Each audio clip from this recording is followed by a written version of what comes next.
Terra Femina, quelqu'un avait vu mes émissions, avait l'idée d'ouvrir un resto, un concept un peu particulier avec une cuisine fusion, asiatique, franco-asiatique. Et du coup, il m'a contacté, nous avons parlé de ce projet, nous avons mis presque 1 an à monter ce projet, le temps de trouver les locaux, de parler de ce qu'on allait faire.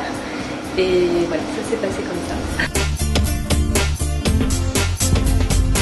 D'abord, le concept.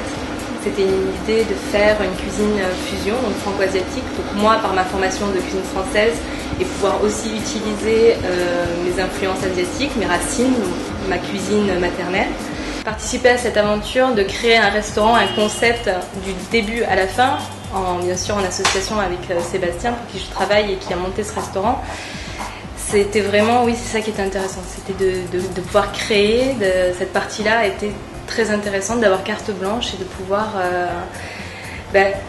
c'était de choisir ses produits, d'aller chercher des fournisseurs, d'avoir des idées en tête et puis après de les réaliser en fait, ça c'était vraiment très intéressant. Alors Mixou, c'est avant tout l'histoire de la maman de Sébastien, donc, qui a monté ce concept. Et c'est une Eurasienne comme moi, donc ça me parle, c'est quelque chose qui m'a parlé, qui a beaucoup voyagé et qui adorait manger. Et c'est vrai que l'histoire de cette femme et le concept de Mitsou, le restaurant, me parle et ça se ressent dans ma cuisine. C'est une journée qui est segmentée. Le matin, on est en préparation, donc je suis active et je peux faire ce qui me plaît puisqu'on a 2 plats du jour donc qui sont renouvelés, donc on a une part de créativité. On fait un peu selon les produits de saison, ce qu'on a envie de faire le matin.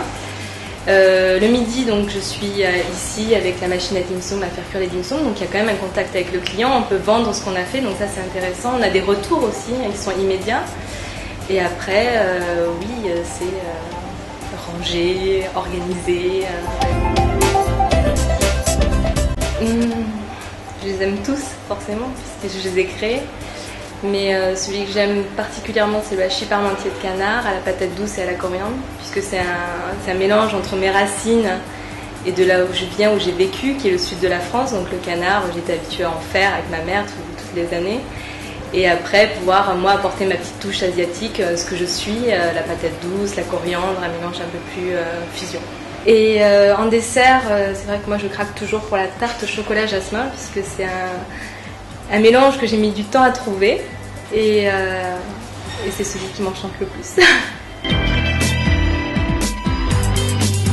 C'est vrai que le produit phare, bien sûr, chez nous, c'est les dim sum, donc les fameuses vapeurs chinoises cuites en direct, c'est-à-dire que nous on ne réchauffe rien, on n'a pas de micro-ondes. Et le fait que ce soit sain, léger, ça plaît beaucoup à notre clientèle.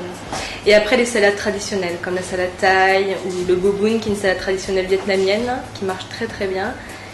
Et en plat du jour, c'est vrai que dès que je mets quelque chose qui est un peu traditionnel, comme un curry rouge, quelque chose que je fais avec mes recettes qui me viennent de ma mère ou de ma grand-mère, c'est vrai que ça marche très très bien. Porc au caramel, curry rouge, poulet au saté, des choses plus simples.